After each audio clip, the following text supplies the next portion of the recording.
compound is the observation or detection of a single parent and single daughter ion. Are there such articles, sir? I believe yes. I think there are, and I think I could locate them. And if you would, please try to locate them over the lunch hour. No, I can't do it over the lunch hour because I'd have to go back and do a literature search. Then you will forward it to us when you get back to your lab. If I find it, I will. If not, I'll send you a note I haven't found it. Is that satisfactory? That's fine. Thank you, sir. Now, would you say that the number of hours total that you've spent on this case was over 100?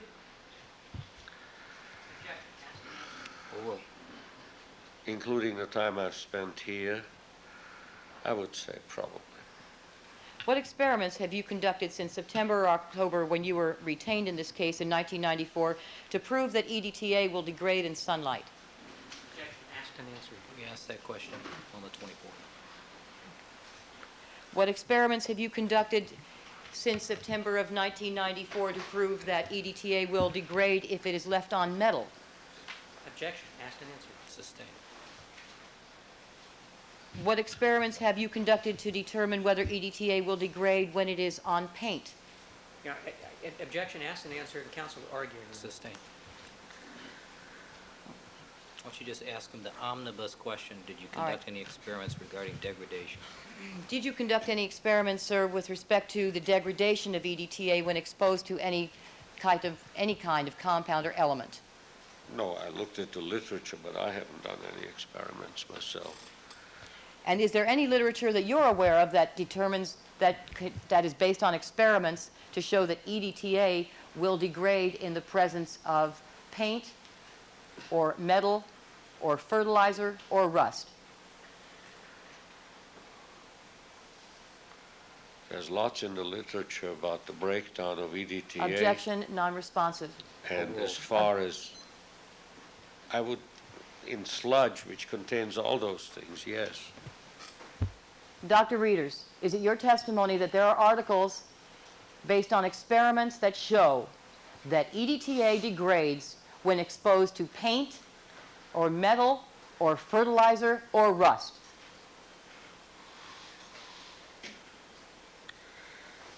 Specifically to those substances only, I'm not aware of any.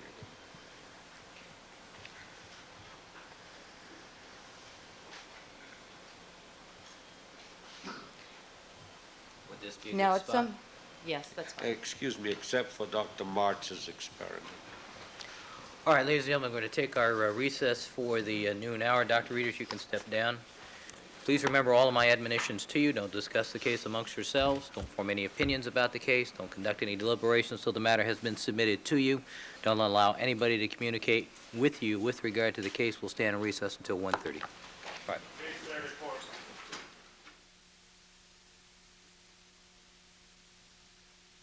All right, back on the record in the Simpson matter.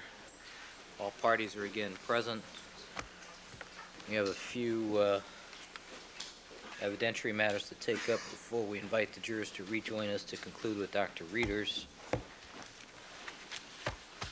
All right, Mr. Uelmen, do you want to be heard on behalf of the proponents? Yes, sir. Good afternoon, sir.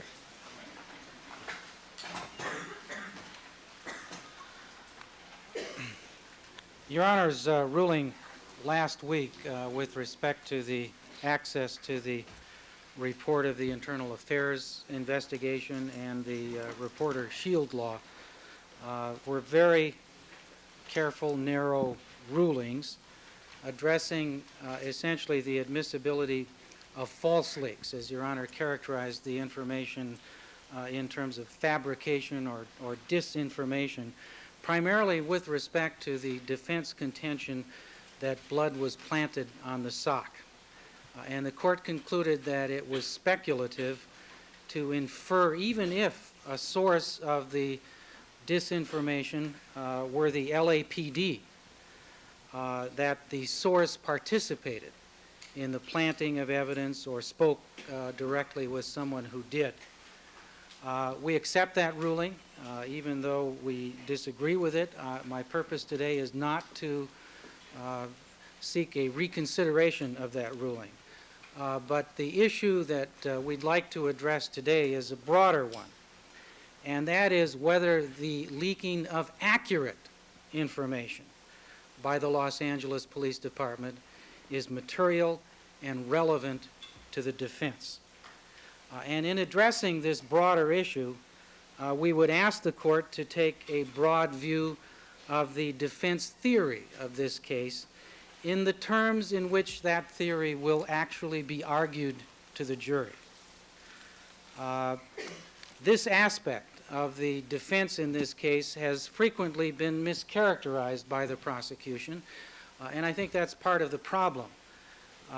In questioning witnesses, they've asked witnesses whether they are part of an elaborate conspiracy to frame Mr. Simpson. And that kind of sarcasm completely misses the real thrust of the defense in this case. We don't have to show an elaborate conspiracy to frame an innocent man. In fact, an elaborate conspiracy would be inconsistent with the pervasive ineptitude that has characterized both the investigation and the prosecution of this case.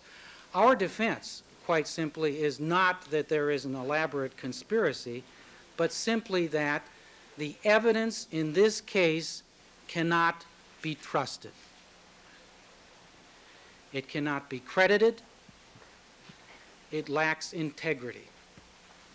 That's the defense. And no one should be convicted of a horrendous crime and be deprived of his liberty on the basis of evidence that cannot be trusted. Now, we've offered a number of reasons why the evidence can't be trusted.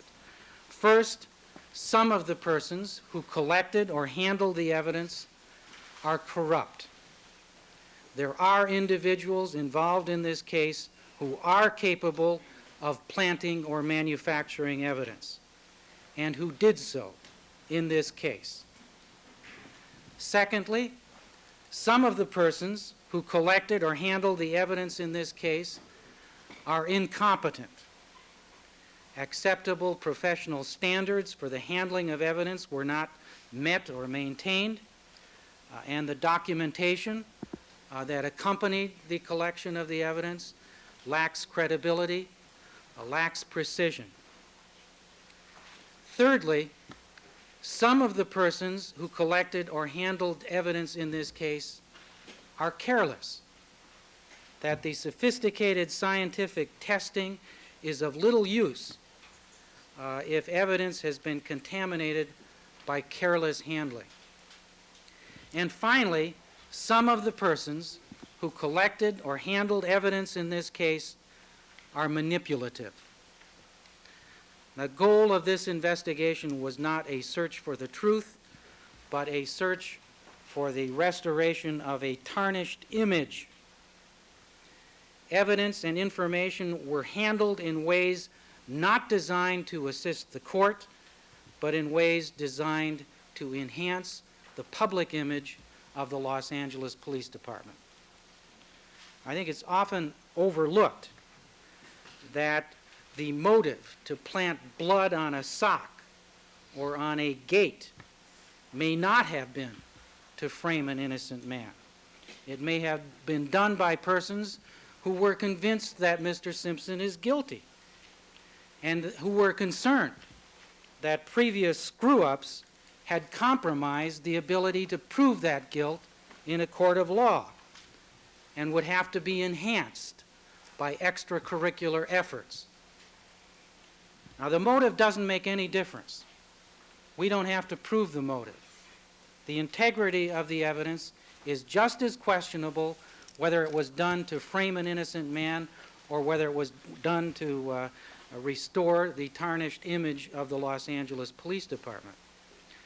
And in addressing the materiality and the relevance of the leaks, we believe the appropriate question for the court to ask is, does evidence of leaks, even of accurate information, by the Los Angeles Police Department assist the trier of fact in answering the question, should I trust evidence that was collected and processed by the Los Angeles Police Department? Knowing, for example, that reports of scientific test results faxed to the Los Angeles Police Department were given to newspaper reporters before they were given to prosecutors or to defense lawyers or to the court in this case. Does that tell you anything about the competence and care of those who were entrusted with maintaining the integrity of this evidence? Now, while Your Honor has suggested that the leak of September 21st was a fabrication, we would ask you to just put to one side the false part that DNA tests had already been conducted on those socks.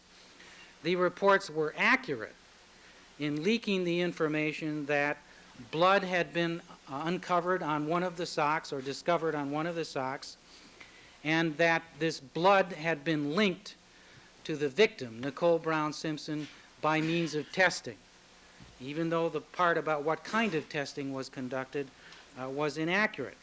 And if you look at the timing of the leak of that information, the part of it that is accurate, it comes the day after the LAPD laboratory conducted a test to show the PGM subtype of the blood on that sock, and the knowledge even that that test had been conducted had not been transmitted to the defense, to the prosecution, to the court, and the leak came on the same day that this court made a finding of recklessness on the part of the chief investigating detective in the course of pretrial motions in this case. That finding, the court will remember, was made on September 21st, 1994. And it doesn't take a rocket scientist to conclude that what was going on may have been news management, controlling the spin. And aren't we entitled to ask, do you trust evidence collected by the Los Angeles Police Department in this case, knowing that the security and confidentiality of evidence was manipulated in order to shape public opinion? Now, we can put to one side whether its purpose was to manipulate public opinion against O.J. Simpson, knowing that a jury was in the process of being selected. Assume that wasn't even the purpose, that it was to manipulate public opinion in favor of the Los Angeles Police Department on a bad news day when the LAPD was taking a hit.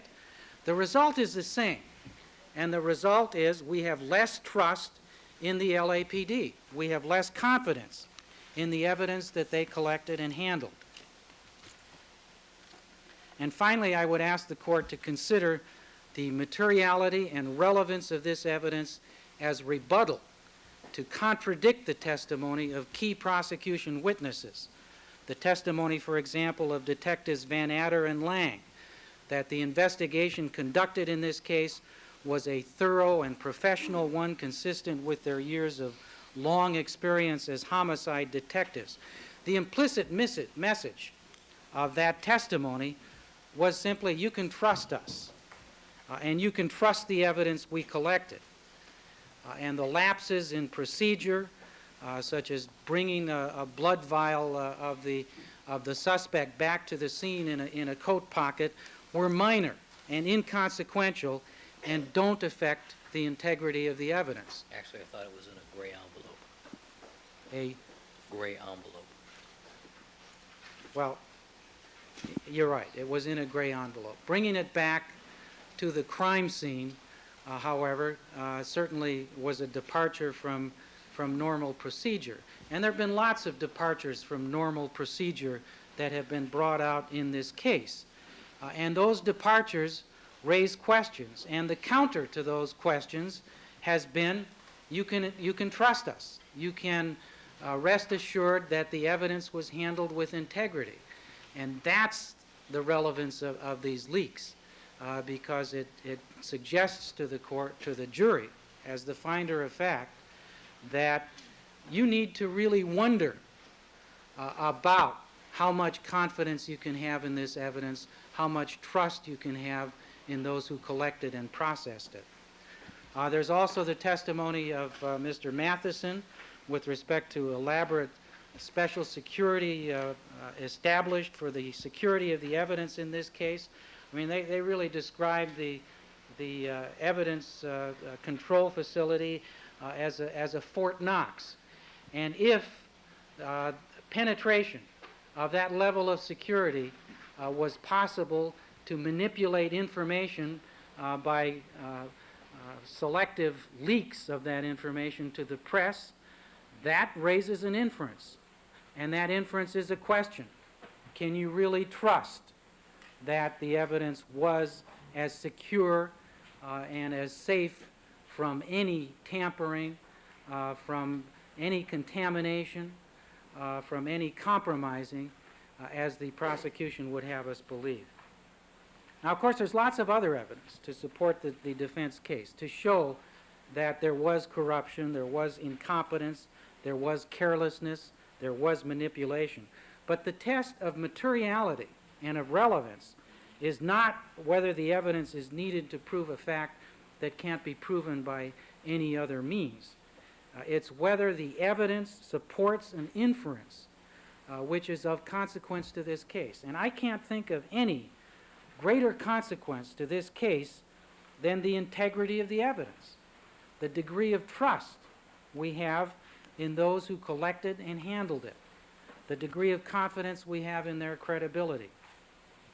Now, Your Honor mentioned in your order that leaking is nothing new, that from the Pentagon Papers to Watergate, we have seen leaks used to manipulate the press and to put a spin on information. And one reason may simply be that those who are entrusted with sensitive information don't deserve to be trusted.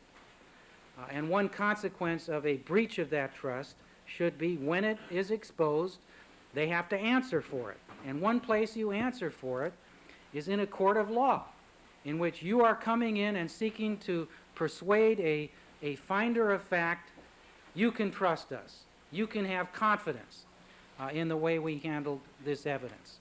And that is precisely why we believe it is relevant to show that these leaks came from the Los Angeles Police Department, leaks of accurate information to undermine the trust that the jury should have in the integrity of the evidence.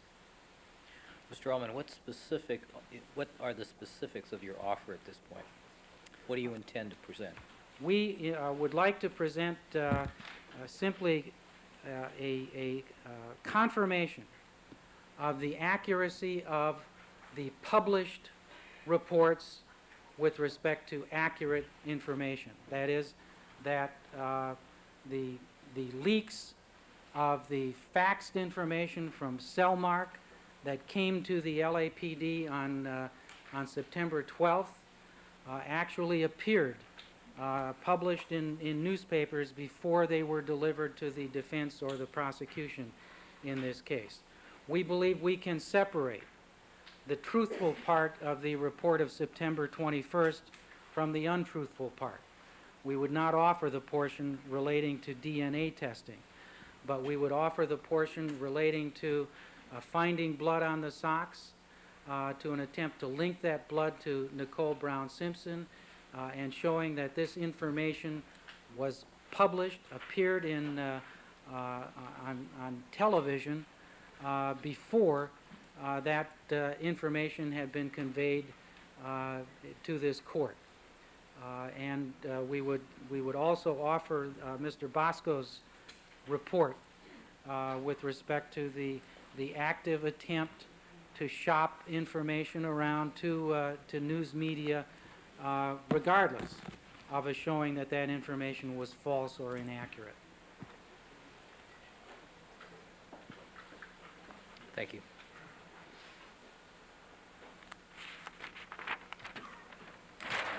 Mr. Goldberg?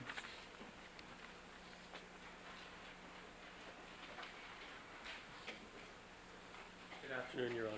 Good afternoon, Mr. Goldberg.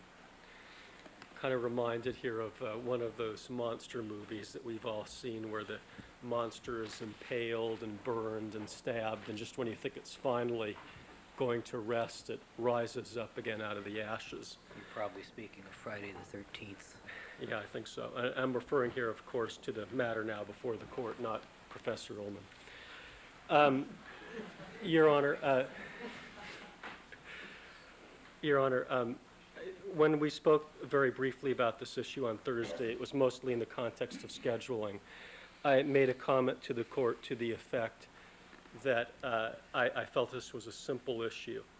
And I just wanted to say to the court that I fully appreciate the complexities of this litigation that have confronted this court. And I did not mean in any way for that comment to in any way underestimate or be contrary to my appreciation of the extraordinary task this court has to face, perhaps one that no other judge has had to face before in any litigation in terms of the number and complexity of the legal issues, the number of lawyers on both sides. Well, wait till you see asbestos litigation. Well, and the shortened pretrial and the extensive media coverage, and I simply wanted to make it clear to Your Honor that that comment in no way was meant to in any way derogate my appreciation of those complexities. What I did mean by that, Your Honor, and perhaps it was a little bit misstated, is that in our view, this isn't a simple issue, but it is a non-issue, or an issue that has already been resolved. In other words, that Your Honor has already made all the rulings and all the decisions that are necessary in order to determine the admissibility of this evidence. And that is that Your Honor has already made a determination in the context of discovery issues that the evidence here is not material.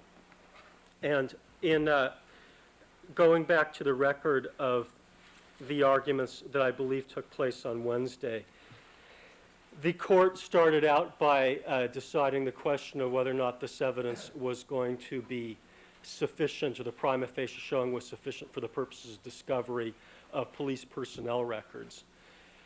However, the court's written ruling only addressed the issue of the Shield law, but the court actually disposed of both discovery issues, one orally and the other in writing. And during the oral pronouncement of ruling, the court said that this record does not support a finding that access to the results means access to the evidence itself. That assumes that access to the results does not exist in this case, and the mere fact that the results as reported were incorrect is a clear indication to the court that the source of this leak did not have access to that information and was not a source close to the investigation, and was not, in fact, knowledgeable. The court then went on to state that under the Delaney test as well, the court was making a finding that the entire record does not support a finding of materiality. So the court did not rule, as counsel, I think, has suggested, that this evidence wasn't relevant on the issue of suggesting that evidence on the socks was planted. The court ruled that it was not material, period, under a variety of theories that were proposed by the defense. Now, in trying to count what was just said here this afternoon by counsel, it looked like he said approximately three things, or offered three alleged areas of relevancy of this evidence. He said something that I think is essentially the same as his rush to judgment argument, that the fact-finding process was not an objective search for the truth. I've already extensively argued that. Counsel has on a number of occasions, and the court rejected that as being a basis for materiality. The second thing that he said was that it shows that the handling of information was not trustworthy, and therefore it undermines the confidence that the jury should have in the maintenance of the security of the evidence. And the court heard and rejected that argument as well. There is no logical connection between the two. And then the third argument that I heard counsel make today, which I also believe was made when we last argued this, was the argument that this was an effort to shape public opinion on behalf of the Los Angeles Police Department.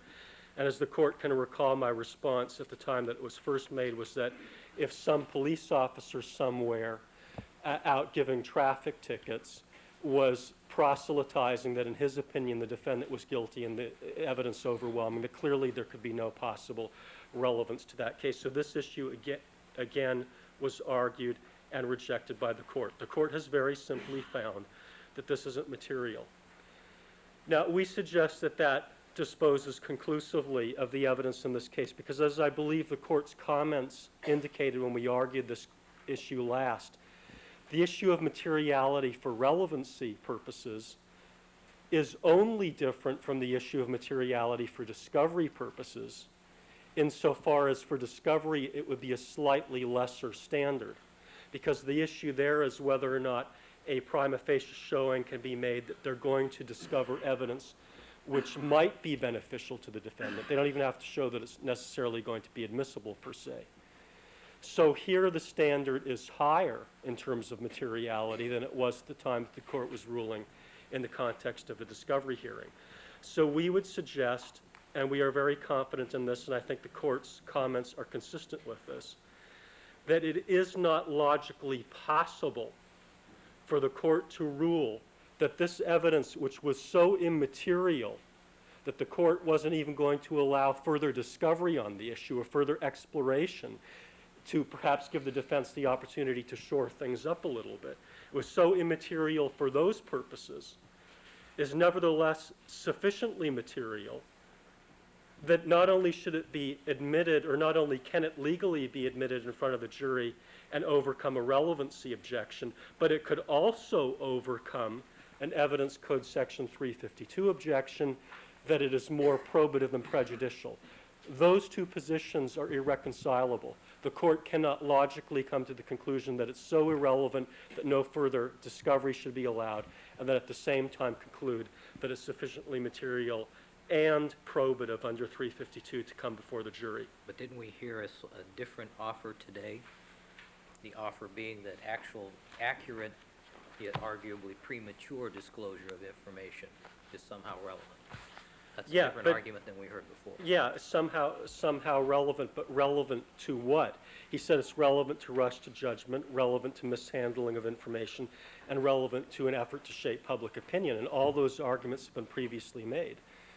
So what, and what I'd suggest to the court is this. I think we all recognized that to the extent that the defense was unable to show that this was an individual close to the investigation, that all of the arguments of relevancy were extremely tenuous, and we gave the elevator example of someone overhearing in the elevator, and counsel was never able to come up with a satisfactory explanation of how on earth that could be relevant. But they also couldn't show how it could be relevant even if the source much closer to the investigation had heard it. So if the court was not going to give them the opportunity for discovery purposes, at least to try to pinpoint how close this individual was to the investigation, then how can we say in the absence of knowing that information at all, and in a record that leaves us to believe that the elevator operator possibility is equally reasonable as the investigating officer possibility, how in the state of this record, where either of those inferences is equally reasonable, can we say that this is relevant for the purposes of admissibility? I don't think we can. And it's of great concern to the people, Your Honor, not only, of course, that the court make the correct rulings, and we believe that Your Honor has, especially in this regard, and you gave it an enormous amount of attention and heard an enormous amount of argument. And we recognize that this is an issue that is largely an issue, mixed issue of law and fact, and therefore subject to the trial court's discretion. It's not only important to us that you make the right rulings, but it is also in the people's interests that the record is consistent, so that if we get to the point, as we believe we will, where a reviewing court is looking at what the court did, they will be able to understand that Your Honor exercised your discretion, understanding completely what the legal standards were and correctly understanding the law that applied. And we believe that saying that this is admissible evidence, already having ruled that it's immaterial for discovery purposes, is so illogical and so inconsistent that we would be concerned about the inconsistency of those two rulings for purposes of the record. And if the court for some reason is now going to reevaluate all of these issues, and we certainly don't think the court should do that, that the court would also have to reevaluate these issues for the purposes of discovery as well in order to be logically consistent. And that would be the only way of doing it. And then Your Honor would have to, in effect, say, well, if this is the kind of thing that can go before the jury, maybe we should give the defense the opportunity to shore it up a little better. Now, we've argued over and over again as to why it's irrelevant, why it's immaterial. And I hate to repeat those arguments again here, Your Honor. I just don't think that we should. I think that Your Honor has ruled. I think the court should simply decide that your previous rulings are dispositive of the issue now before Your Honor. Maybe there's some additional question I can answer. Maybe Your Honor feels that they've somehow materially phrased the issue differently, and I haven't adequately addressed that. If that's the case, I'd like the opportunity to do so. Well, as I posed to you, the offer that was given just now by Mr. Uelmen included the true reporting, however, arguably in a premature manner. Of what? Of the SOX? Of events, any event. But Focusing, for example, on the PCR testing that was conducted by Cellmark and reported to the Los Angeles Police Department. My recollection is somewhere around September the 8th, yet those results were not transmitted to the district attorney's office until approximately the 14th is my recollection of the record. However, the news reports appeared in the Los Angeles Times regarding that testing on September 11th. Is my recollection of the record. The dates may be a day off or two. now, previously the defense only wanted to introduce reporting as to the SOX. Maybe now they're broadening it and they also want to introduce other reporting. I don't know. That's what I heard Dean Uelmen to say. Okay.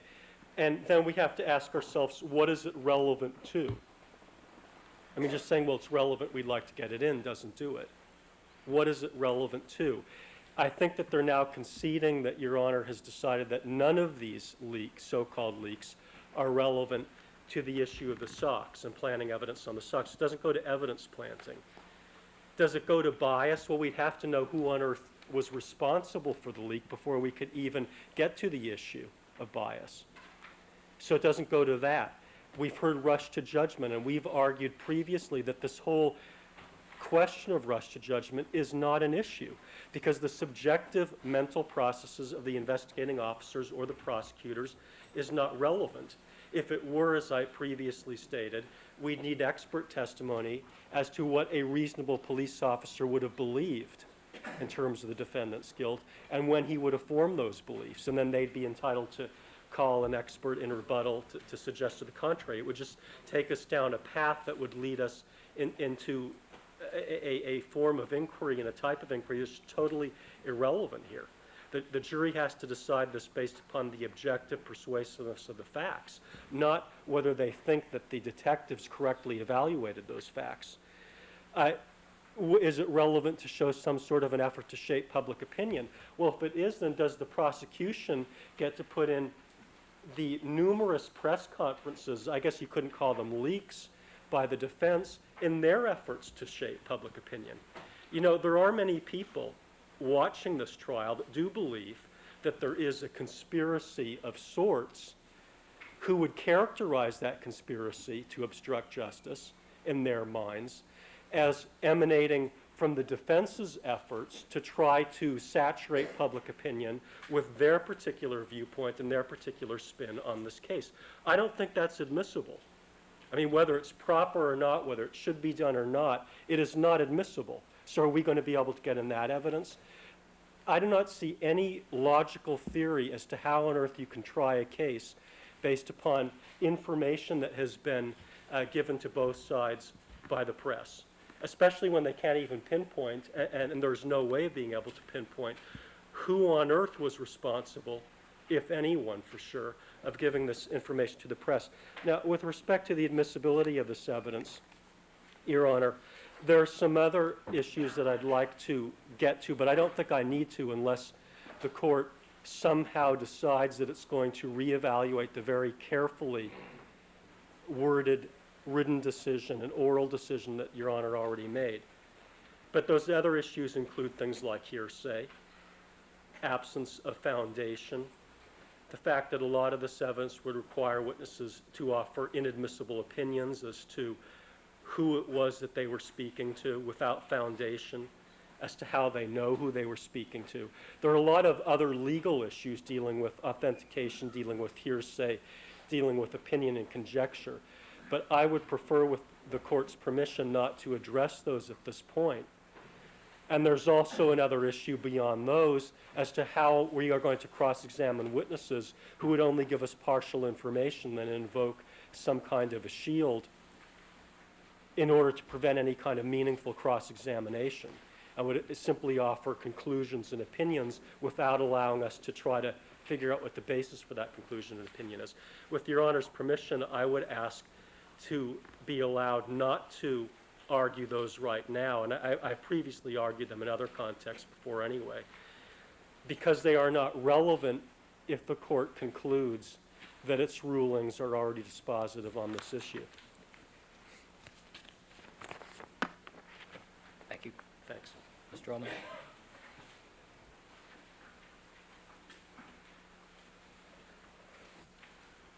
Your Honor, with respect to the dates of the Cellmark leak, I believe it was a report from Cellmark dated September 8th that was faxed to the Los Angeles Police Department on September 12th, and then subsequently refaxed to the prosecutor on September 16th. And it appeared in the Los Angeles Times, I believe the 14th or 15th, before it had actually been delivered. Mr. Goldberg's first point seems to be that all of these questions and issues have already been argued and rejected. And of course, Your Honor is the best judge of what you have previously rejected. We believe that the prior ruling was based on a very narrow premise addressing the admissibility of false information being leaked. And what we're talking about here is just the accurate information. And we're not going to try to evade Your Honor's prior ruling by offering evidence of false information being leaked and argue from that we can imply there was some connection with the actual planting of evidence on the sock. We realize Your Honor's ruling has foreclosed that. But what we're talking about here is a different inference drawn from a different fact.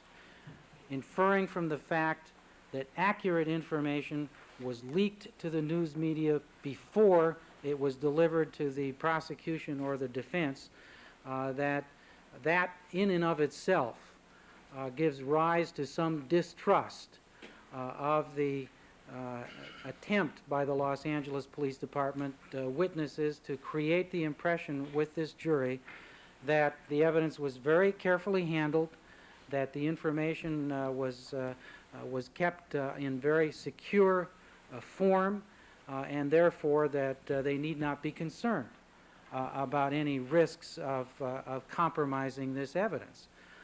And quite simply, that is a faith, that is a trust they should not have in the evidence based on the performance of the Los Angeles Police Department in this context, in the context of leaking information. Mr. Goldberg makes the point that the standard of materiality is actually more liberal with respect to discovery than it is to actually offering the evidence. But what he overlooks is that here we have the evidence.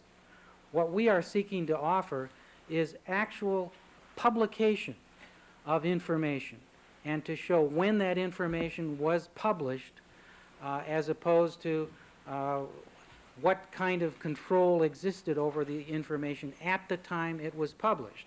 There's no hearsay problem because we're not offering this to prove the truth of what is asserted. We are simply offering it to prove when it was leaked, when it was released. And authenticating that will be a very simple matter. In fact, we already in the 402 hearing heard the testimony of Michelle Kessler that very carefully defined who had access to this information at the time it was leaked. Now, Mr. Goldberg says, well, we can't show that someone close to the investigation was responsible for the leaking. It is a logical inference. If the testimony is that information was tightly controlled, that the number of people who had access to that information can be counted up and accounted for, that if the information is then published, the only explanation can be that those people who were responsible for its integrity and for its security were either corrupt, incompetent, careless, or manipulative. And that's precisely the question that we're raising about the handling of the evidence in this case. And finally, Mr. Goldberg did not address at all the question of the relevance of this evidence as rebuttal evidence to the testimony of the detectives, of the lab technicians, who described a procedure in order to enlist the trust of the jury set up to maintain the security of this evidence. Thank you, counsel. All right, the issue before the court is the relevance of the proffer just made by the defense regarding leaks of information, most of which turned out to be accurate information, some of which was decidedly inaccurate.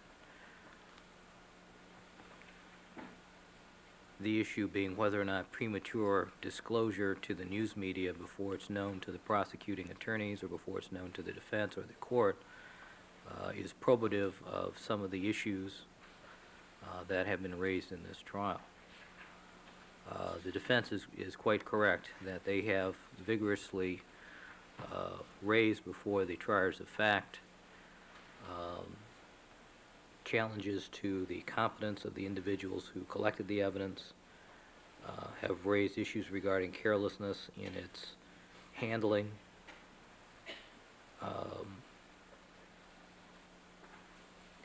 and those issues are before the court both through the cross-examination of the prosecution's witnesses and the testimony of the defense witnesses that have been offered to date. The problem that I have with the offer is that the probative value of news information, the probative value given what it attempts to prove is very slight, to the point of being irrelevant. And under Evidence Code Section 350, I will exercise my discretion and make a finding that it is not relevant. Also, I viewed this in light of Evidence Code Section 352 as well, in that given its slight, if any, probative value, the time that would be required first to present it and then to allow the prosecution to rebut it by bringing in timely news information would be an undue use of the court's time. I'm reminded of the Callahan cartoon that's often published regarding what the legal process appears to have become. And this is not a trial by news media sources, leaks, tabloids, or otherwise. The objection will be sustained on both grounds.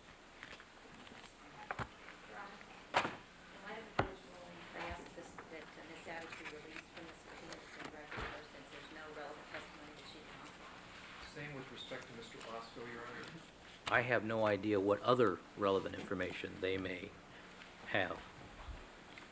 As to these two issues, the answer is yes, I'm making a finding that they have no relevant information to offer. I have no idea. Before we proceed with the jury, Your Honor, can we just respond as far as Mr. Bosco, we will release him. All right, how about Ms. Savage?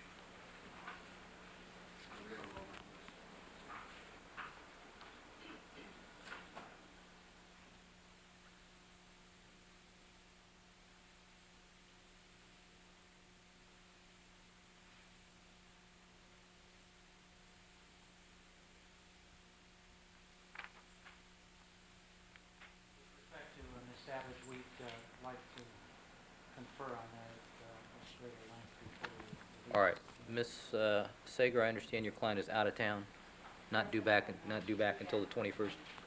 But if there's going to be another opportunity or request to bring her to the stand, I'd like to be heard and have an offer of proof made as to what possible relevant evidence she can offer, given that the court has now ruled that any evidence with respect to inaccurate portions of her report cannot be offered, and that any accurate portions of her report cannot be offered. I fail to see what's left that Ms. Savage can testify about. She's not the custodian of records, so if the tapes are or are not going to be introduced, she Well, wouldn't counsel, even let's not follow. argue the issue now. She's out of town. Counsel have declined to release her from the subpoena. We'll take it up on the 21st if they insist on calling her to the stand. All right, it's premature. Thank you, counsel. Your Honor, just in light of the rulings you just made, I need a little bit of guidance because the very next witness, as you know, is Michelle Kessler. And it's my understanding from the court's rulings that obviously testimony even regarding reliable and accurate leaks cannot be disclosed to this jury through either Bosco or Savage. My question has to do with Michelle Kessler, and in terms of timing, I can talk about this now if you'd like, or we could take a short recess after we finish this witness, so I can make the applications at that time if you'd like. Let's finish Dr. Rieders first. Okay. And then we'll see where we are in terms of Kessler. We also have counsel here in the courtroom who represent Mark Furman, who wanted to address the court on certain issues. Okay. All right, counsel.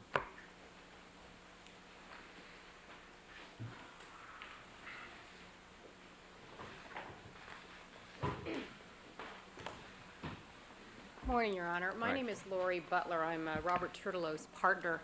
Good afternoon, counsel.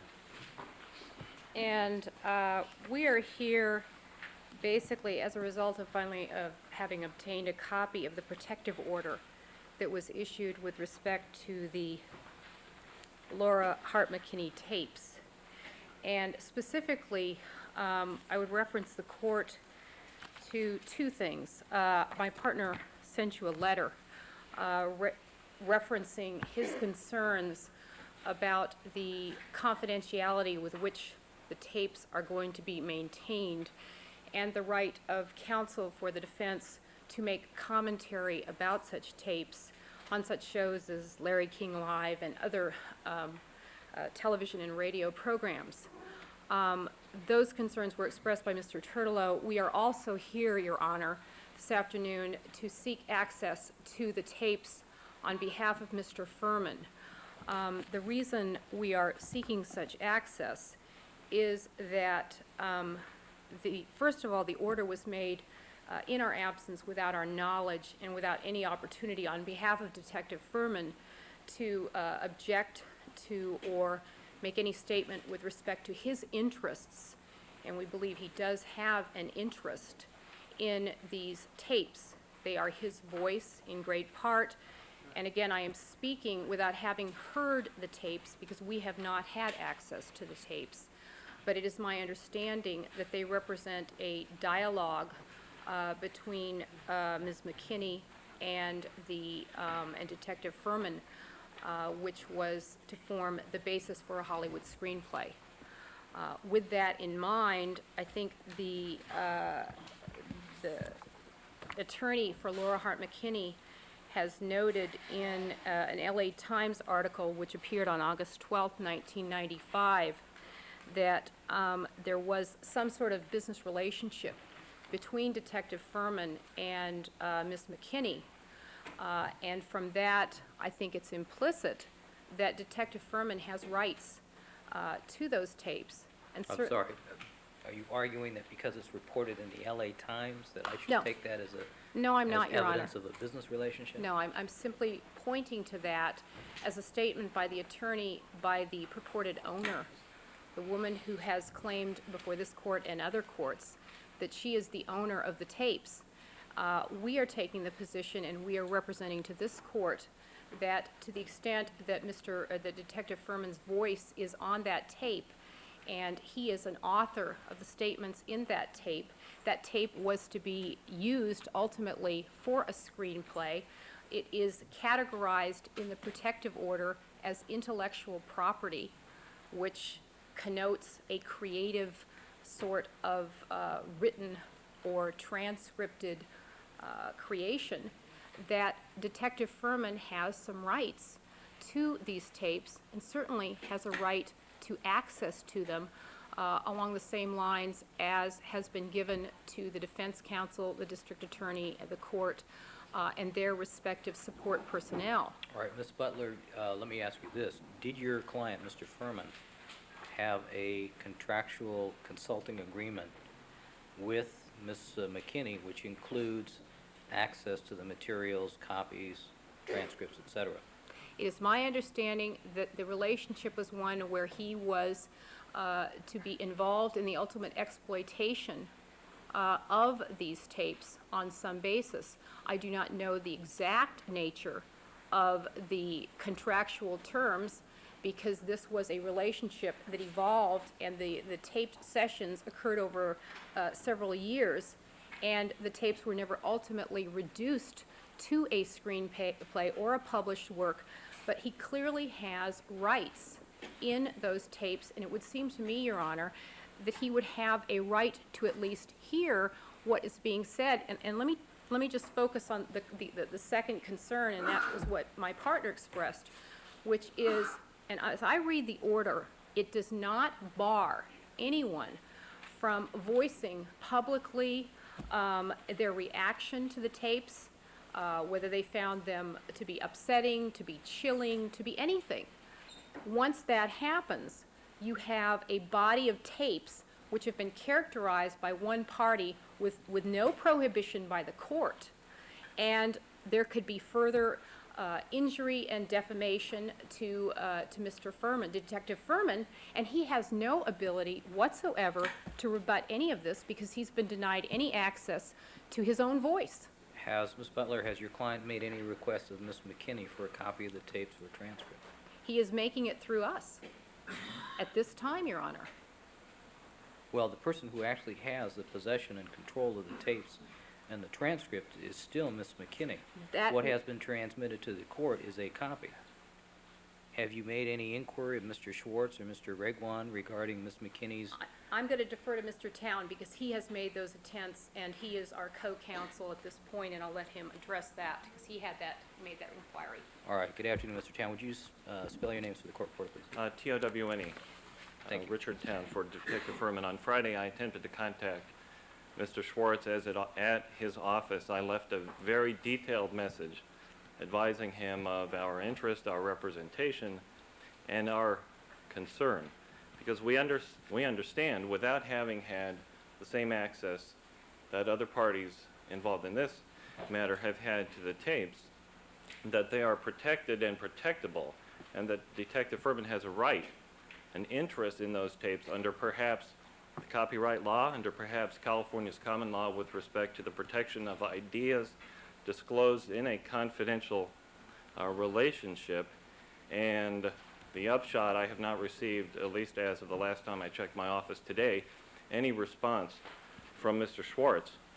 Having been provided a copy of your order, we can see, I think there is great significance to the fact that Mr. Schwartz characterized the tapes and the other material as intellectual properties, suggesting, properly so I believe, that they are creative works of fiction, created for dramatic purposes for subsequent exploitation in a commercial context.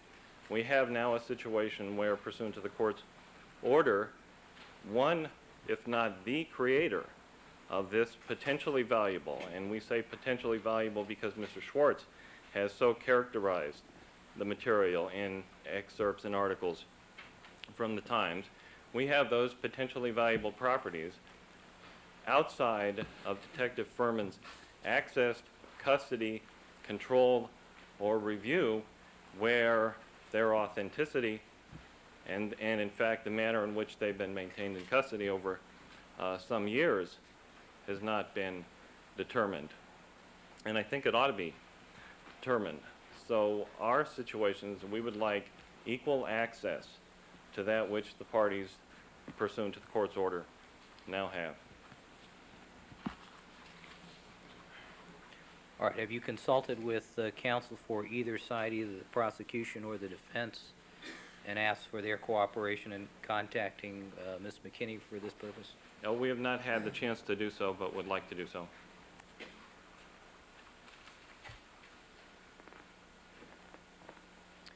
All right, the people have any position?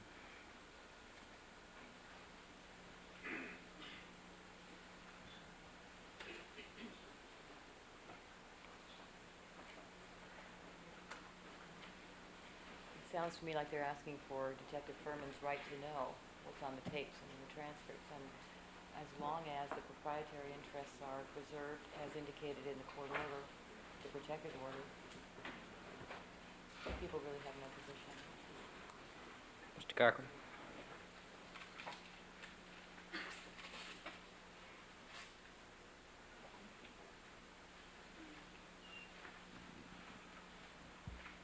As regards Mr. Simpson, the problem is, and I don't have to give this court the history of what happened in these tapes.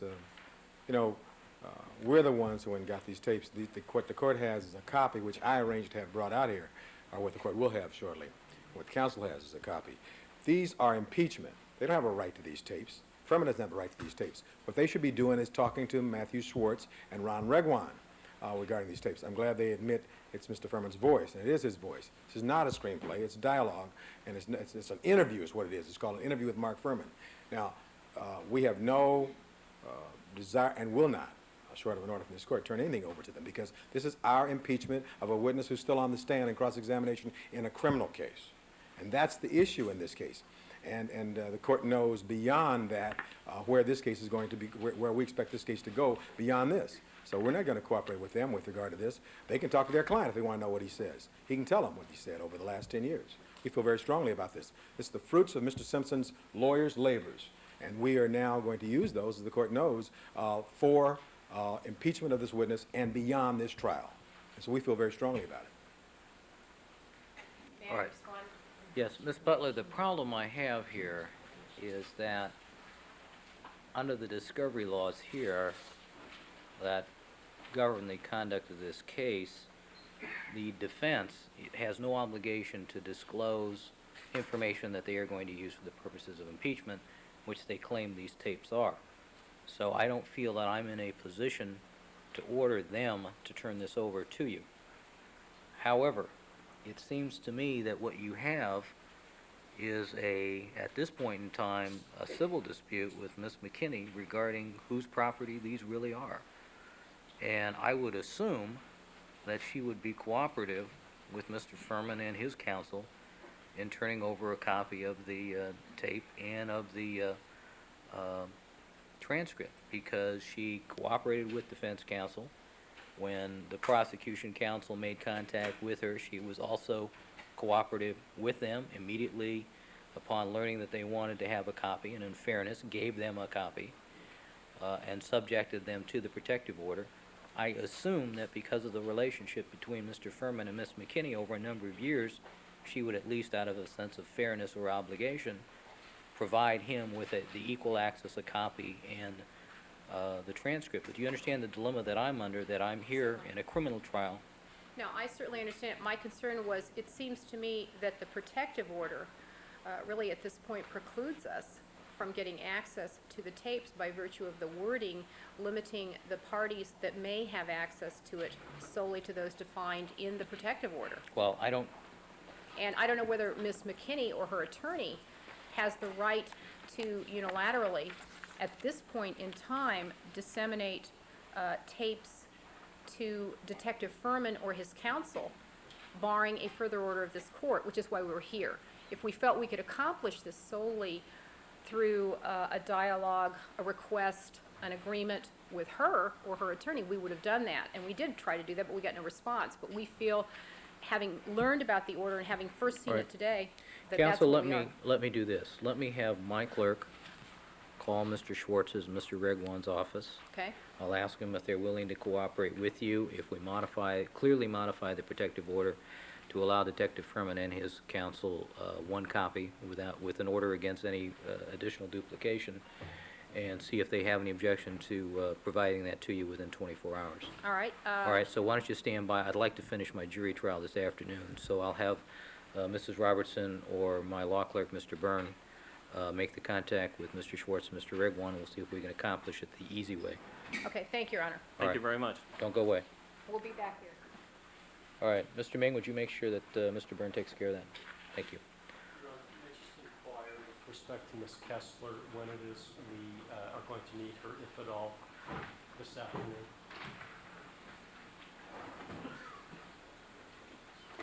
We did agree to the defense, apparently, that we have her here when they needed her, so I just wanted to... Well, we still have a 402 issue before she testifies. We must conclude Ms. Clark's cross-examination, Mr. Blasier's redirect, Ms. Clark's recross. So, and it is now 2:30, and this is a 5 o'clock day, so my guess is we would get to her 4 o'clock, but that would be starting the 402 hearing, so.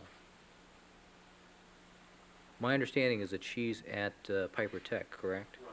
Which is 10, 15 minutes away. So why don't you leave her on call?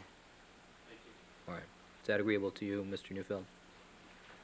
That's fine, Your Honor. Okay. But she is available. I spoke to her about an hour ago, she was. Okay. With reporter?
All right, Deputy McNair, let's have the jury, please.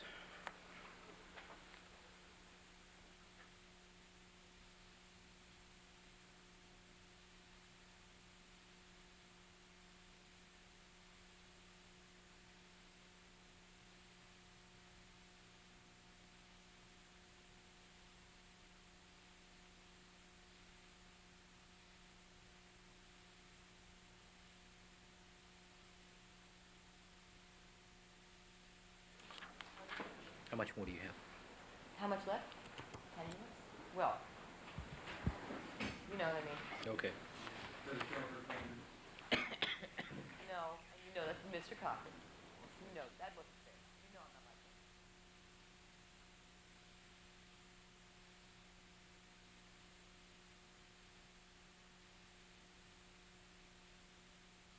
I'm anticipating multiplied by 10, the answers will make it 30, so. All right. All right, Dr. Rieders, why don't you come on up?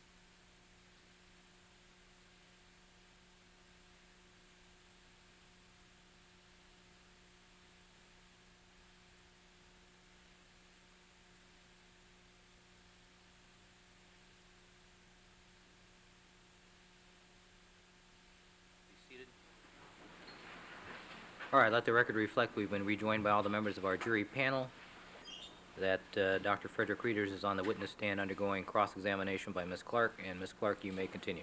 Thank you, Your Honor. Good afternoon, ladies and gentlemen.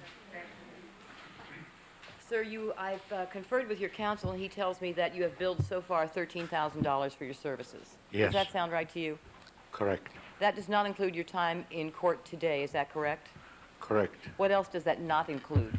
Anything since June 16th. And there were hours spent after June 16th, I take it. Yes. Do you know how many hours were spent after June 16th, 1995? No. Can you estimate for us? Honestly, I can't. Whatever the number of hours they would be, it was your testimony, I think, earlier that you bill at the rate of $250 an hour, correct? For actual work that pertains to the case, not just time spent, but actual work pertaining to the case. Some of the work is I'm learning things. I don't bill for that. All right. In this case, sir, did you spend actual time working on the case since June 16th, 1995? I can't tell you. You can't tell us. I don't know. At some point, you will submit a bill for those hours, will you not? Yes, I hope to after I return this time. And we cannot obtain that information right now. Overruled.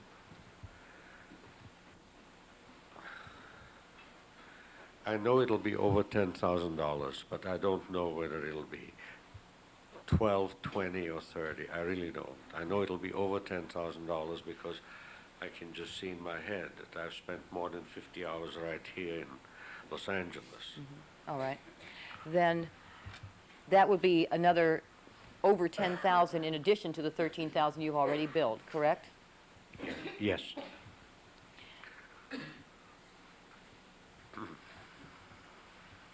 Now, sir, if you will recall on July 24th, when I pointed out to you that the gate and the sock gave very similar readings to Agent Martz's own unpreserved blood, your answer was yes, surprisingly yes. Do you recall that? Yes.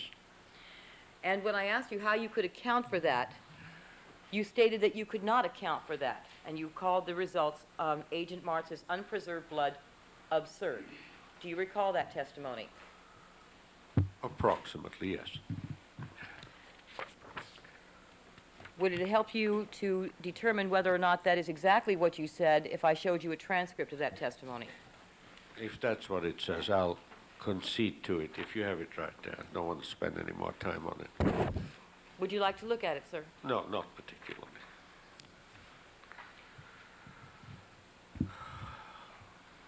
Now, when you call the result on Agent Martz's blood absurd, it was your testimony that you felt it was absurd to find that amount of EDTA in normal blood, correct? That's my opinion, yes.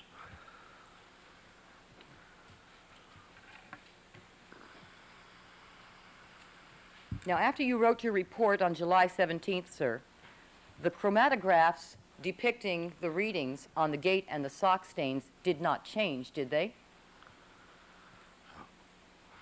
I don't know what you... The graphs that were generated by the testing performed by Agent Martz on the gate and the sock stains were the graphs that you examined from March until you wrote your report on July 17th, correct? Yes. Those graphs did not change after July 17th, did they? I didn't see any change, no. And yet, in that report on July 17th, as you previously testified, you wrote that your interpretation of those graphs revealed the presence of one parent and one daughter ion on the sock stain and on the gate stain, correct? Yes. And then, after you wrote the report on July 17th, and the graphs did not change, you did get the results of Agent Martz's blood that gave the same one parent and one daughter ion result, correct? Yes. And then you testified on July 24th that you found then that the sock chromatograph showed the full daughter spectrum, which had not been contained in your July 17th report, correct?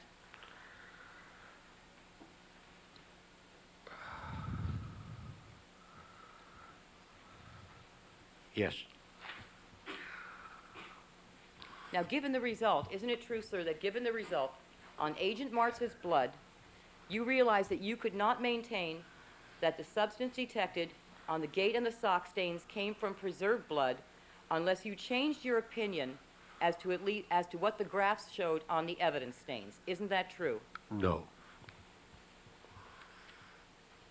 You did change your opinion, however, with respect to what was shown on the graph for the sock stain. Isn't that true? No. But your report said did not document a full daughter spectrum, did it? It said nothing about the full daughter spectrum. In fact, it affirmatively said one parent and one daughter. Isn't that true? That's the only things it referred to, yes. And in your testimony, you felt it was important to point out to this jury that your interpretation of the sock graph showed the full daughter spectrum on July 24th. Isn't that true? At that point, yes, after a conference with Dr. Martz. And Dr. Martz, you mean Agent Martz? Agent Martz? Agent Martz, right, I'm sorry. And did you see Agent Martz's did you see Agent Martz testify on television, or did you read his testimony in transcript form? Both. And you also, of course, heard his opinion that the substance that was detected in the gate and the sock stain and in his blood may be consistent with EDTA, but could not be so identified, correct? That's what he said, yes. And he said that because he felt that it would be inappropriate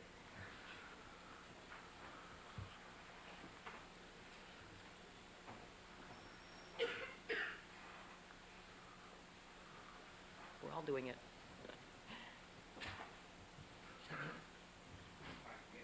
We're getting it. He said that because he felt it would be inappropriate to say that the EDTA substance was identified unless the full daughter spectrum was present. Isn't that true? Pretty much, yes. Now, sir, when you indicated previously that you could not account for the results shown in Agent Martz's own unpreserved blood, after you received those results on Agent Martz's blood, what effort did you make to perform any tests on, say, your own blood to see if it came out with the same results as Agent Martz? I didn't make any such effort. I wasn't in a contest of whose blood is better or anything. That's not, I didn't do any experiments. You I know take- that. Sorry? I've told you before, I didn't do any experiments at all. The answer is then none. You That's did what no I, experiments. again, yes, I didn't perform any experiments. And you've indicated to counsel on direct that there was a method by which you could quantify the amount of blood in a sample in order to be very precise about the amount that there is in there, correct? It's very easy to quantify the blood, yes.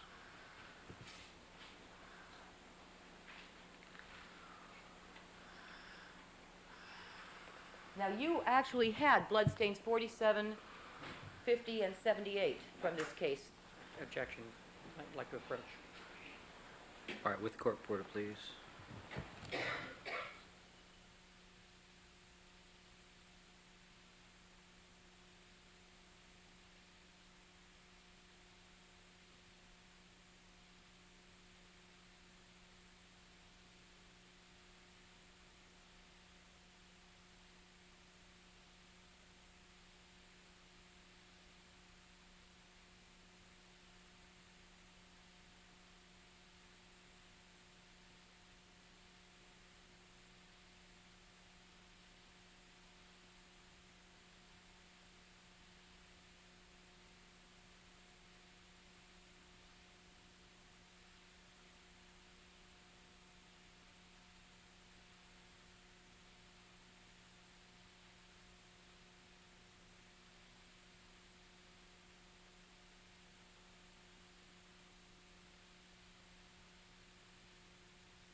Thank you, counsel. Proceed.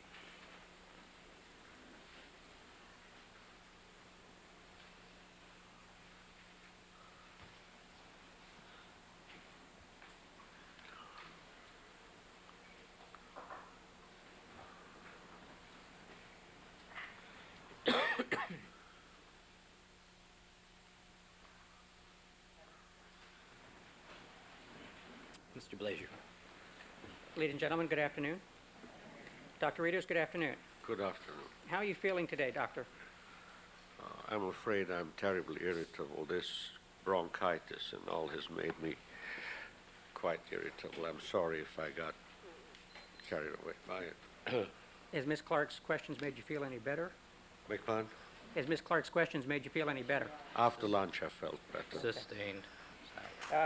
Dr. Rieders, I want to just ask you a few questions about the sconce matter. Were you the only forensic toxicologist to find oleander in that tissue? No, Were you even the first one? no. Who was the first one? Dr. Randy Baselt of the Institute of Chemical Toxicology outside of San Francisco. And is he a very highly respected forensic toxicologist? Yes.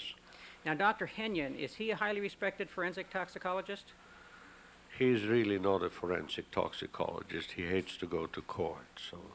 Now, in stating the opinions that you've stated here today about the sconce matter, have you relied on Dr. Henyon's report in the sconce matter? Did I rely on it? No, not at all. In terms of the opinions that you stated today about what he did versus what you did?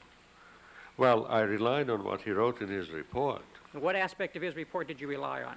The entire report, I relied on the list of specimens that he has in it that he sent to California or Ventura.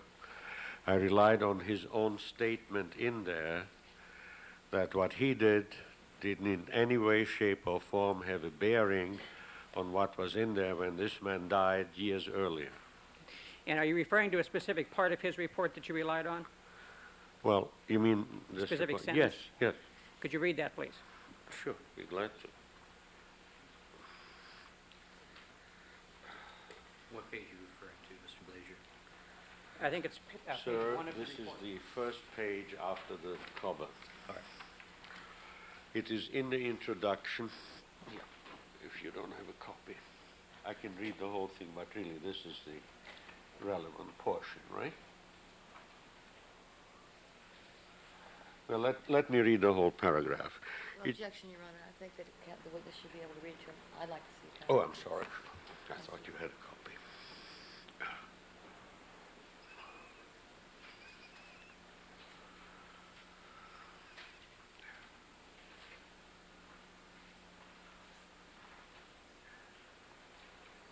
Objection irrelevant. Oh, Can I show the court? if the objections is relevance, that objection's overruled. Could you please read that paragraph that you relied on? I'd ask that the witness read it to himself and indicate. It was to refresh his recollection, Your Honor, wasn't it? No, he was asked what he relied upon. Objection hearsay. Sustained. Anything that Dr. Henyon concluded caused you to change your opinion in any way? No, not at all. Incidentally, after you finished working on the sconce matter, did the Los Angeles District Attorney's Office hire you to work on another case? I was already working on one, and I worked on another one afterwards, yes. And what case was that? Dr. Boggs. Now, I want to ask you a couple of questions about the differences between what Agent Martz has testified to and what you have testified to with respect to whether or not this is EDTA that's on the gate and the sock. Do you have that in mind? Yes. Is it accurate that both of you agree that the retention time that he got is consistent with EDTA? Yes. That the presence of the parent ion, the 293 parent ion that he found, is consistent with the presence of EDTA? Yes. The presence of the 160 daughter ion that he found, do you agree is consistent with the presence of EDTA? Yes. And he agreed with that, did he not? Yes. Would you agree that the only difference between your opinion and his opinion is based on his inability to find the other piece, the other daughter ion, the 132 daughter ion? Sustained. Rephrase the question. So your understanding, what's your understanding with respect to Agent Martz's unwillingness to declare that what he saw was EDTA? That he performed one analysis where he scanned widely between 130 and 293 across the spectrum for both daughter ions, and he claimed that in that he didn't see anything. Didn't see the 132 daughter ion, that there was nothing there because the computer didn't print out any numbers. Now, this machinery that he has, Overruled. The machinery that it has, you recall that we were talking before about the analogy of a television camera that's set up to focus on you and maybe scan back and forth, but not deviate very much from where you're sitting. Remember that analogy? Yes. And that's the analogy that relates to looking for the 160 daughter ion, correct? Looking either at the 160 daughter iron or scanning across and seeing where it appears in that scan. And when Agent March did that scan of the 160 ion, the small range 158 to 162, he found the 160 daughter ion, didn't he? Yes. Now, does that machinery that he has, that the FBI has at their lab, is it capable of also looking at the 132 ion? Yes. Is it capable of scanning that area within a small range? Yes. Did he ever do that? He said he did not. Now, did you hear Ms. Clark's questions about whether it's incumbent upon a scientist to do every possible test available to test a hypothesis? I remember the question, yes. Did Agent March do every possible test available to try and see whether or not the 132 ion was there? No.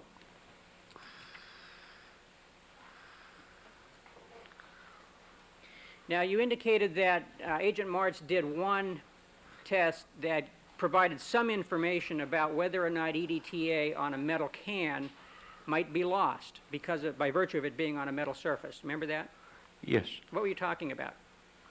What were you talking about when you referred to that? He put some EDTA blood on a metal can surface and also on a control swatch.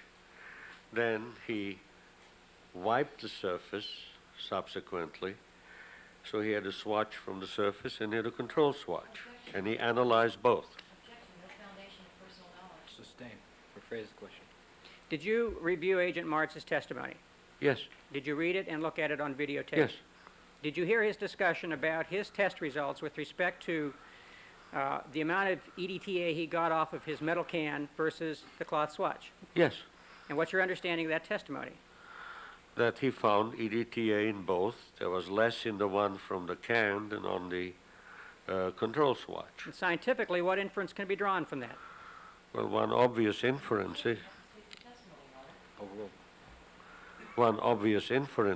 that he got less back than what he put on the can, so some of it was broken down by the can, swallowed by the can or otherwise. But the likely thing is destroyed, broken down, altered. Would it be fair to characterize Agent March's testimony with respect to quantity that his opinion is that he didn't find enough of whatever it was that he found that it could have come from a purple top tube? That he didn't find as much as he would have expected to find? In my direct, I already answered that. He had no clue as to how much he started with in his samples. So how could he determine what the concentration was? He could only apply amounts. If you don't know what the concentration is, you don't know what you're dealing with. So there was EDTA in the blood, and if it was a tiny, tiny amount and the concentration was the same in an EDTA tube, he doesn't know what the concentration was. Did he do any experimentation or anything as a result of you watching his testimony indicating that he tested to find out how much EDTA he would expect to find after 8 months under the conditions of which these samples were subjected to? No. Is that something that if you were trying to do every possible test to test a hypothesis that he should have done? Yes, I would think so. At least partly. I mean, for a period of time, not necessarily 8 months. Now, if Agent March were testing the hypothesis as to whether food or other substances can create levels of EDTA in the blood equivalent to the amount found on the gate and the sock, what would be the proper way to test that hypothesis? What would one proper way be? To test 10 or 20 random blood samples from normal people, or as many as you can conveniently. It's a simple test, so you can test a lot. It's a standard procedure.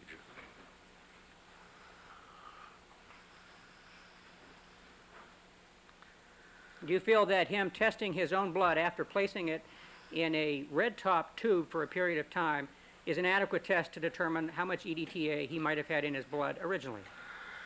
Not without adequate quality control, such as testing red top tubes if you put things in them, whether there's any EDTA in the stopper or in the lining, in the silicone lining, which wouldn't be too unusual. You know, without that, it's not a very good way of getting an answer.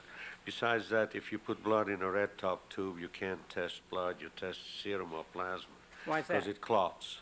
How long does it take to clot? 5 to 7 minutes.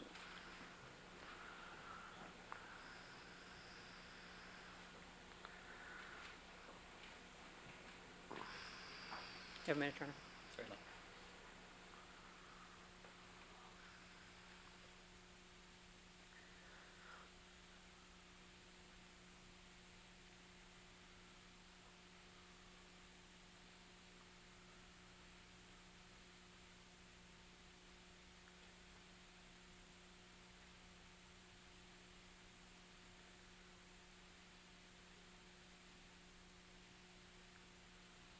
Dr. Rieders, do you know of any other compound that would give you the retention time, the 293 and the 160 ions, as EDTA does? I don't know of any, and I have not found of any.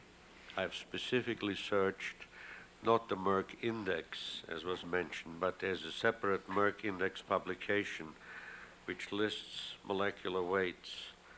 And by looking at those substances that have a molecular weight of 292, and then looking at their structure, I mean, you know, there wasn't anything in there that indicated that I could get a 160 or a 132 ion out of those in a mass spectrometer. I also looked in an index of mass spectra that I have and didn't find anything in there that matches this particular pattern. Now, you can't say, since you haven't looked at all 11 million or how many ever organic compounds there are, you can't say whether there might not be some other compound out there that hasn't been looked at that might look like this, correct? That's correct. That's always true. I've said that before. You can only work with what you know. And that's true with any kind of substance that you're looking for, that you're examining with mass spectrometry, correct? And any Sustained. Sustained. Is that true with respect to any compound that you look for with mass spectrometry? yeah, and any test, any Now- form of mass spectrometry. You can't give an absolute answer.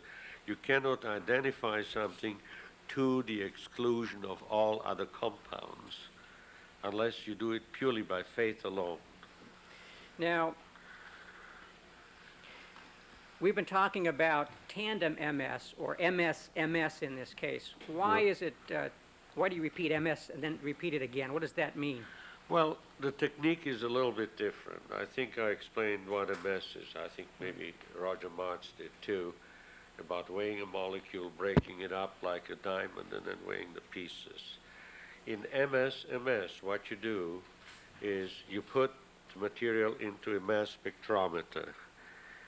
It weighs it, and then it takes preferably the whole molecule, or the whole molecule with a charge on it, a hydrogen ion charge, and filters it into another mass spectrometer alone, all by its lonesome, without all the other junk that's sitting back there. So you've isolated that particular ion. Then that second mass spectrometer cuts that into what's called daughter ions, into 2 pieces, perhaps 3 pieces. It's called by colliding with gas molecules. That's how it's done, gently. And then it weighs those pieces. So that is the second mass spectrometer. The better way is to take it into the second mass spectrometer, then break it up, and then again filter out one of the ions into a third mass spectrometer for measurement. That's what you have when you have MS. You can continue that virtually ad infinitum, not with his instrument, but with some instrument. So you can go to the 5th mass spectrometry. Is it accurate to describe then that the first MS is looking for the parent ion, the 293, and the second MS looks at the daughter ions? The first MS looks at the parent ion. The second MS takes that parent ion purely and breaks it up. And the third MS measures it. Now, are tests done to determine identification of substances using just MS? Of course, they've been done for a long time. As a matter of fact, that is a widespread standard. And did we This have, technique is a relatively recent one. when MS was designed, did we also have MSMS, or did that come along later? Afterwards, not terribly long in research form, but it came afterwards. Is it accurate to say that testing is done all the time where identifications of substances are made based on just MS? Yes.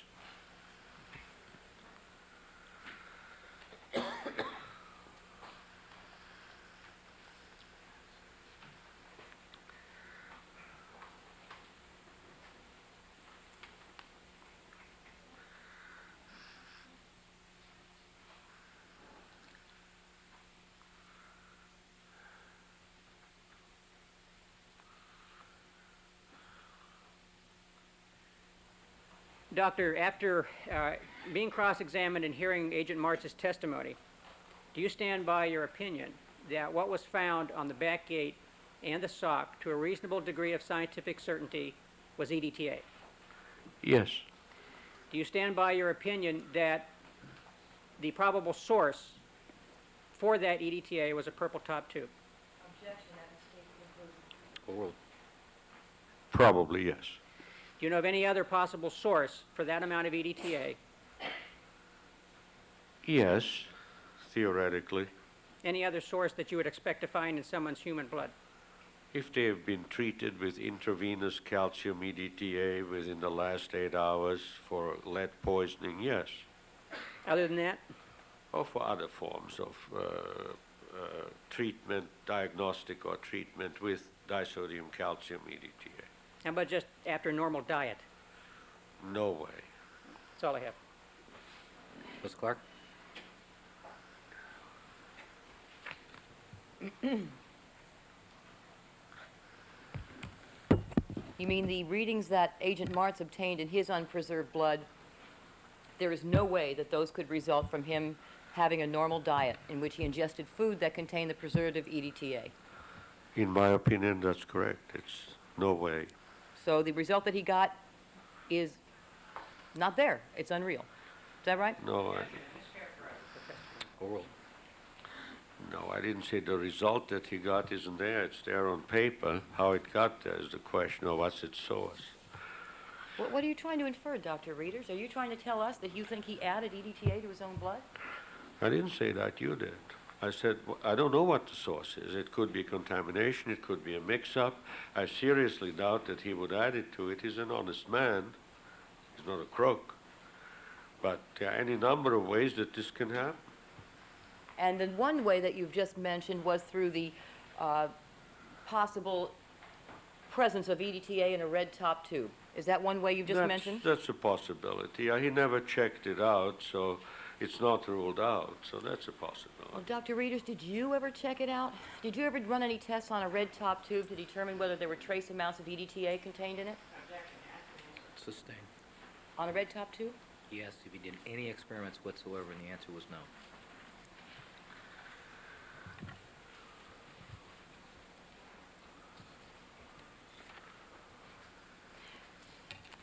Doctor, you indicated, you talked a little bit about concentration with counsel. If EDTA is assumed to be present in the evidence and in the reference to blood, and you wanted to prove that the blood on the gate and the sock came from preserved blood, as a scientist, wouldn't it be logical to conclude that the concentration should be the same in the evidence and in the reference blood?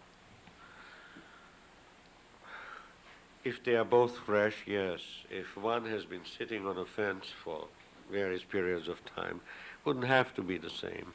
What I was mainly saying is that you have no clue as to what the concentration is because you never measured how much blood you had. All right. But then you could, as a scientist, test that hypothesis by doing tests to quantify precisely the amount of blood so you could determine exactly whether the concentration was the same, could you not? Oral. Yes, I said that's what you can do. In my direct, I even said how to do it. Now, Dr. Rieders, if you, as a scientist, wanted to affirmatively prove the presence of EDTA in evidence stains, you could conduct exactly that form of testing, could you not? Well, I could conduct it, but I wanted to prove exactly or approximately. Of course, one can do those tests. That's why I proposed them. They are not tests that can't be done. And did you propose that such testing be done on the evidence in this case to counsel, defense counsel? Sustained. All right, Dr. Rieders, you indicated that you relied on Dr. Henyon's report with respect to what tissues he tested. Is that correct?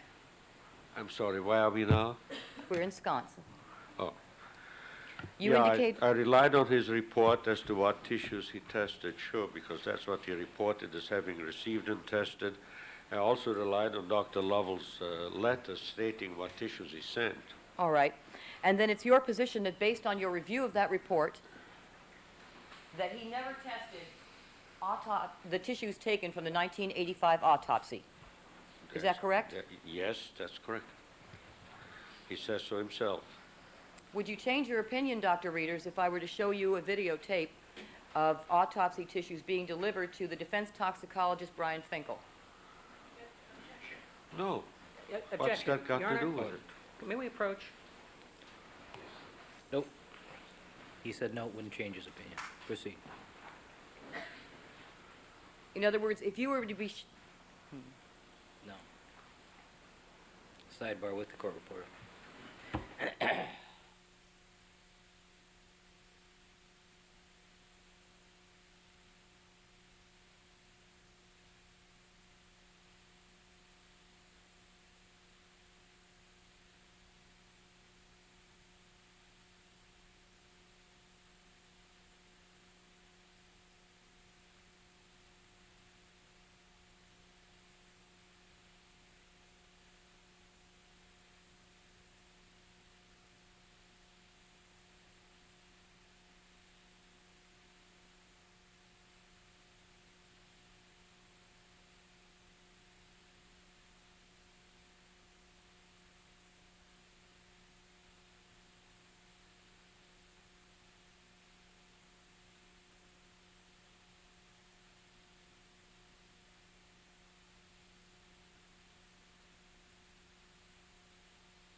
Gentlemen, would you just step back real quick into the jury room? I need to take a look at something.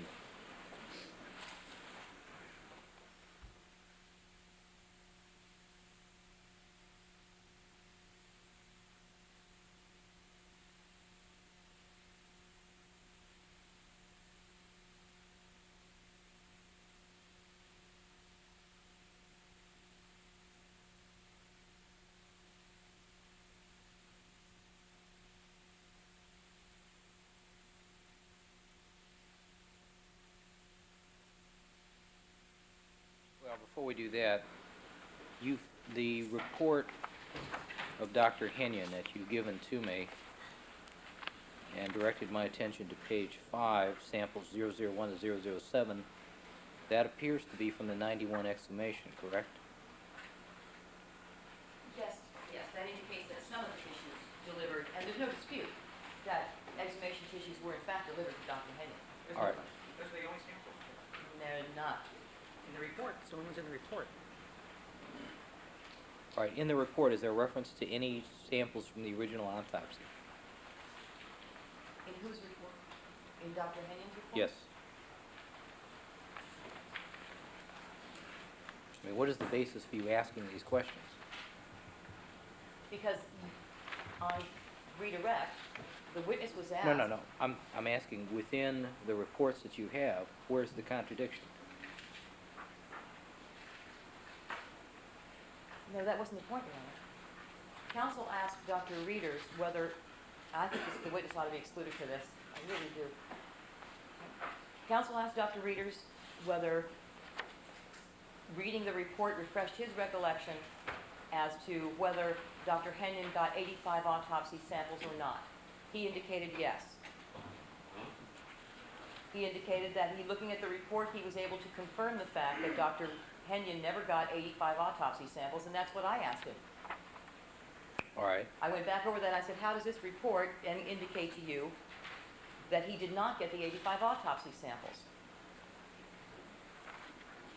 And that's what you propose to ask at this point? No, I already got, I went back.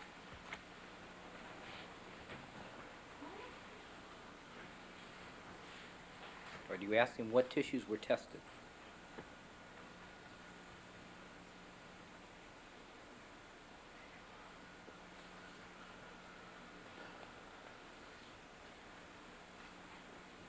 Here's my question. Then it's your position that based on your review of that report, that he never tested the tissues taken from 1985 autopsy. Is that correct? Answer, yes, that's correct. He says so himself. Then I ask, would you change your opinion? So it is Dr. Rieders' testimony that the review of this report confirms his opinion that Dr. Henyon never got 85 autopsy samples. He wasn't there when this was done. He has Dr. Henyon's report. Dr. Henyon's report said, I got this stuff in 1991. Dr. Lovell's report says, I was there when we got it from the mausoleum. It looked like mud. This is completely improper. I tried to raise this initially. I think the whole line of questioning is improper. I asked that the jury be admonished to disregard everything about sconce as being completely irrelevant and done in bad faith. There's nothing in this report indicating that he tested anything other than what Dr. Rieders said he tested. What Dr. Rieders said is based on Henyon's report. That's all he has. You know, my God, this is reality standing on its head.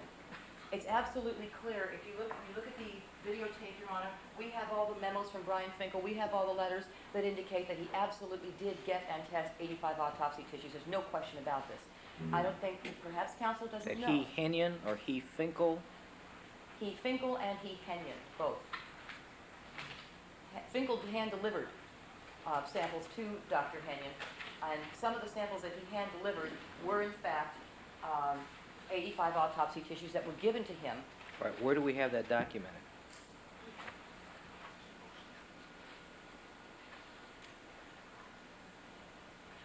Well, where do we have that? You talking about in this report? Anywhere. I'm not the one who asserted that this report was competent material to refresh this witness's recollection. That's what counsel used. I contend otherwise, and that's why I wanted to show him the videotape, because there is no way from this report that he could possibly have reaffirmed his position that there were no autopsy tissues given to him, because the manner in which it's documented here is insufficient for him to say one way or another, and yet he has. He has said that based on this report, he can say he never got autopsy tissues from 1985. That, he can't do that. And he's formed an opinion based on something he cannot, that doesn't give him the information he claims it does. I have something that will give him that information, and I want to confront the witness with it. And I think that on cross-examination, it's certainly fair game Wait, to all do right. so. You're saying that he's used something to refresh his recollection that you say is an insufficient basis for him to have refreshed his recollection, therefore you're entitled to cross-examine on some videotape? Is that what you're saying? No, I'm challenging the basis of his opinion. I'm challenging, first of all, the opinion itself, but also the basis of it. Number one, the report can't possibly be used as a basis for him to conclude that there was no 85 autopsy tissue given. Secondly, would it change his opinion, and certainly I'm entitled to do that, Your Honor, with an expert, would it change your opinion, doctor, if you were to see this videotape?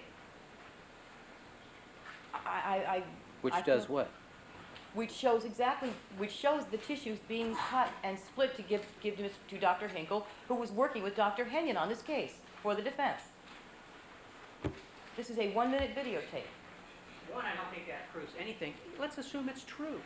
Dr. Rieders wasn't there for this. It can't refresh his recollection. It's not in Dr. Henyon's report. Dr. Rieders has testified that that's what he has, is Henyon's reports, which says, this is what I tested, and it's from the 91 exhumation. Nothing in there about testing anything else. It's reasonable for him to say, this is his report, this is what he tested, so he probably didn't test anything else. That's not impeachment.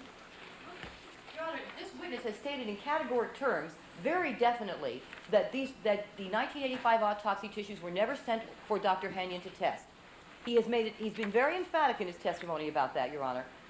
You know, and now we're going to backpedal a little bit and try and pretend that didn't happen. It did happen. And we have the right to challenge that opinion because it's fundamental to the discrepancy in their results. And Dr. Rieders knows that. I would like to make a discovery request on anything they have that shows that Dr. Henyon, in a report, tested something other than the report we have. If there's another report, we should be entitled to see it.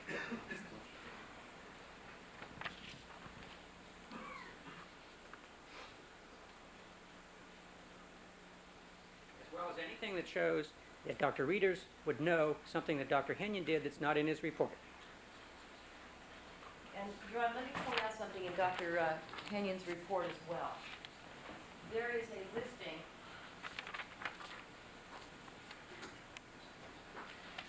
you can see in the key where it talks about the tissue samples provided from Dr. Rieders via Federal Express. Right? That's on page 5. Page 5. At the bottom of the page, it says samples 1 to 7, delivered by Federal Express from Dr. Rieders' laboratory. Okay? Wait, at the bottom? At the very bottom. On page 5. Yes. Samples from 001 to 007. All right, my copy here says samples 001 to 007 hand-delivered by Dr. Finkel. Victim reports.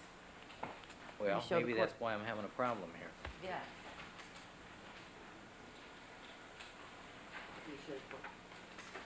At the bottom, it shows 001 to 007 as specimens sent from Dr. Rieders' laboratory via Federal Express. If you will look at the listings above that on page 5, Your Honor, you will see that there are R008 through R0016, which indicate other samples recovered from Dr. Rieders. And I really think that the witness should be excluded for this, but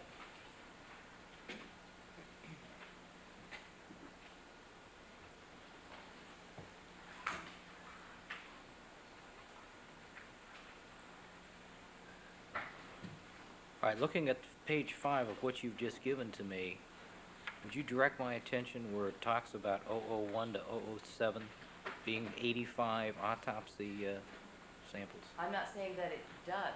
It's actually R008 through R0016. You see, what occurred is that Dr. Henyon got a split of Dr. Rieders' tissues. He also got, however, autopsy tissues that had been maintained by the coroner at the time of the exhumation. In other words, in 85, there were tissues removed from the body. Some were kept at the coroner's office, some were given to Randy Bassell, who later forwarded them to Dr. Rieders. Of the tissues that were maintained in a preservative at the coroner's lab, Dr. Finkel was given a split of those, and by Dr. Lovell, and that's what's documented in the videotape. So, and he took those to Dr. Henyon, and in addition to that, some of the frozen tissue samples that Dr. Rieders had from the 85 autopsy were also forwarded to Dr. Henyon. And Dr. Finkel and Dr. Henyon have records that will verify that. I also have a letter to Dr. Henyon from Roger John Diamond, in which it indicates that the defense wishes to retest the same materials which the prosecution expert tested. And of course that makes sense, because how are they going to convince the people to dismiss a case unless they make sure that they do test the same tissues? Otherwise, the people have the very argument that Dr. Rieders is trying to proffer, which we know is untrue. All right, Dr. Rieders, why don't you step out of the courtroom, please? Sir? Why don't you step out of the courtroom, please? Thank you.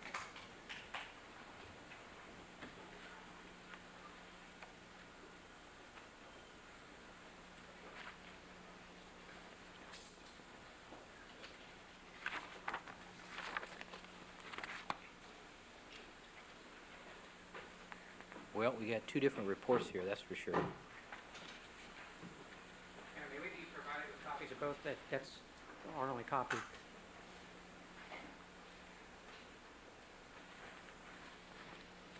All right, let me see this videotape.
Tissue from Timothy Waters from the autopsy in 1985. But the jar that the Ventura coroner kept had all of the tissue together in one jar. And he's now giving it to Dr. Finkel. And these other 6 plastic jars are the jars from today's autopsy.